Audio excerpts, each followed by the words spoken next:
네, 기자수첩 다시 돌아왔습니다.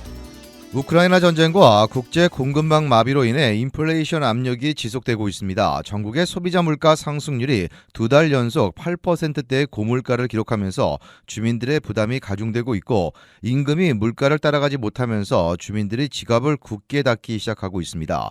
특히 최근 들어서 팁에 대한 주민들의 부담이 커지고 있는 것으로 나타났는데요. 실제로 팬데믹 이전에 비해서 팁 금액이 감소하면서 미국의 팁 문화가 타격을 입고 있다는 말까지 나오고 있습니다.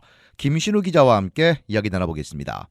네, 김 기자, 팁 문화가 정착된 미국입니다만 최근 들어서 이에 대한 부담, 심지어 반감이 적지가 않다면서요. 네, 맞습니다. 일반적으로 외식을 할 경우 세전 가격의 최소 15%를 팁으로 내는 것이 일반적이죠. 또 미용실이나 네일샵, 택시를 탈 때도 팁을 지불하고 있는 사람이 대다수인데요.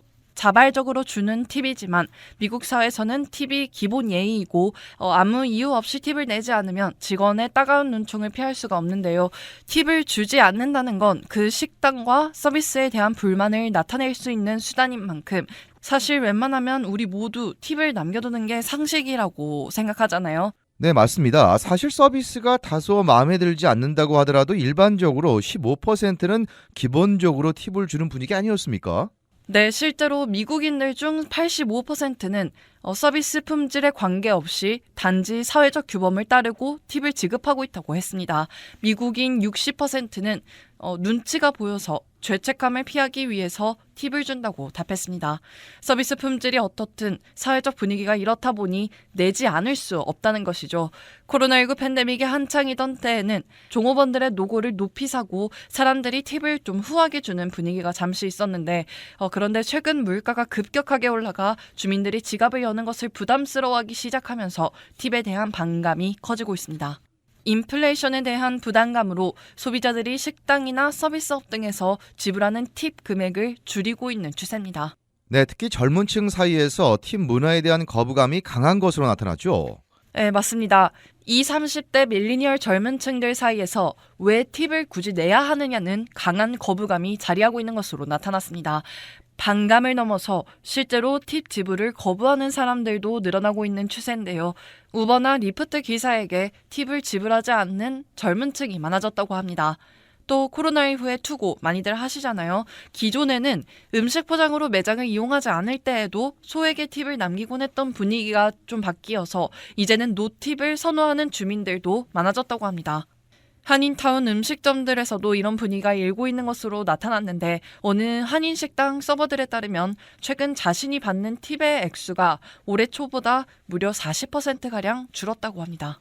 네, 물가가 올라서 팁에 대한 지출이 상당히 줄어든 모양새인데요. 그런데 팁에 대해서 이렇게 반감을 갖는 이유가 또 따로 있다면서요. 팁 자체가 불평등하다는 인식이 강한 것이 또 다른 이유입니다. 팁 문화가 자리 잡은 기원을 조금 살펴봐야 할 것 같은데요. 팁이 미국의 문화로 자리 잡게 된 것이 부유층 백인 고용주들이 팁이라는 명목으로 가난한 사람들에게 돈 몇 푼 쥐어주면서 심부름과 꾸준히 일을 시켰다고 합니다. 이게 지금의 팁 문화로 자리 잡은 것이고요.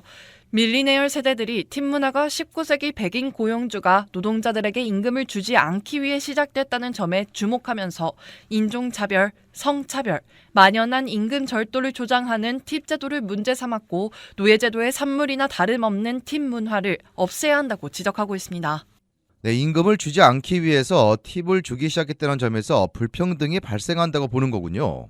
네, 맞습니다. 임금 같은 경우에는 어떤 노동에 대한 대가가 정해져 있죠. 정해진 롤에 정해진 일당이 지불됩니다. 그런데 팁은 신분 과시의 바탕을 두고 있어서 돈을 내는 사람의 기분에 의해 천차만별이죠. 아무리 열심히 해도 반대로 대충 일해도 팁을 지불하는 사람에 의해 그 액수가 정해집니다. 이 때문에 팁은 고용시장이 왜곡될 위험성이 크다고 전문가들은 말합니다. 또 나아가 팁 문화가 비민주적이고 부작용을 낳는 제도라고 지적하고 있는 겁니다.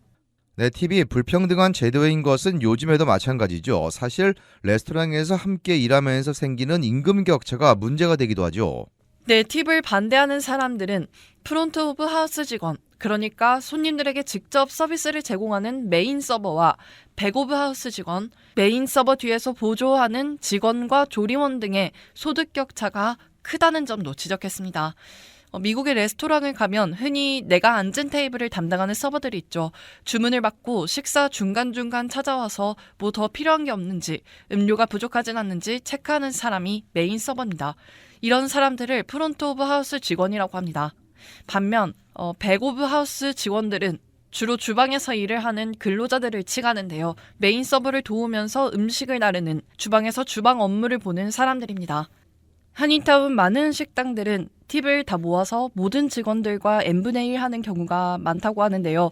미국 식당들은 식당마다 시스템이 조금씩 다르겠지만 대개는 그 팁을 프론트 오브 하우스 직원이 자신을 서포트하는 직원들에게 재량껏 나눠준다고 합니다. 같은 시간을 일하고 어쩌면 더 많은 잡일을 함에도 불구하고 백 오브 하우스 직원들이 받는 팁 금액은 현저히 떨어질 수밖에 없는 겁니다. 네, 사실 팁 문화에 대한 반대의 목소리는 이전에도 있었습니다. 밀레니얼 세대가 본격적으로 팁을 거부하는 사례가 늘어나면서 식당도 이런 움직임에 따르듯 팁을 받지 않는 곳도 꽤 생겨났었죠. 맞습니다. 그런데 팁 문화가 너무 뿌리 깊게 박혀서일까요? 노팁을 실시하는 음식점들이 성공한 사례는 몇 안 됩니다.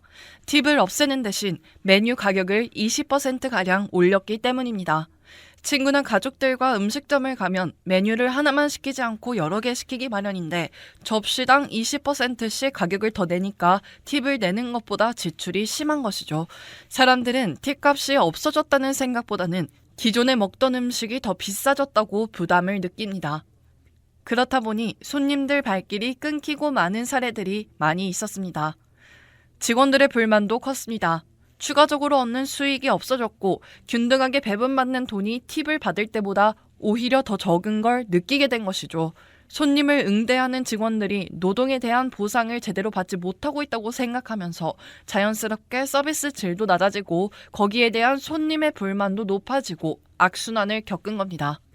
굳게 박혀버린 관행을 완전히 뒤집는 데는 상당한 시간이 걸리거나 어쩌면 미국에서 팁 문화를 없앤다는 것 자체가 불가능할 수도 있다는 분석도 나옵니다. 네, 팁은 말 그대로 서비스에 대한 감사를 표시하기 위해 주는 겁니다.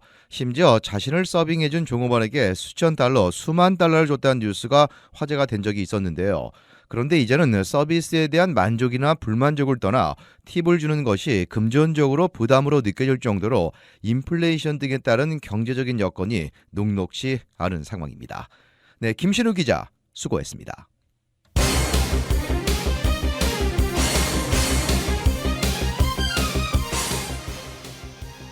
이번 주 기자수첩은 여기까지입니다. 건강하고 편안한 주말 보내시기 바랍니다. 지금까지 기자수첩 진행의 김윤재였습니다. 감사합니다.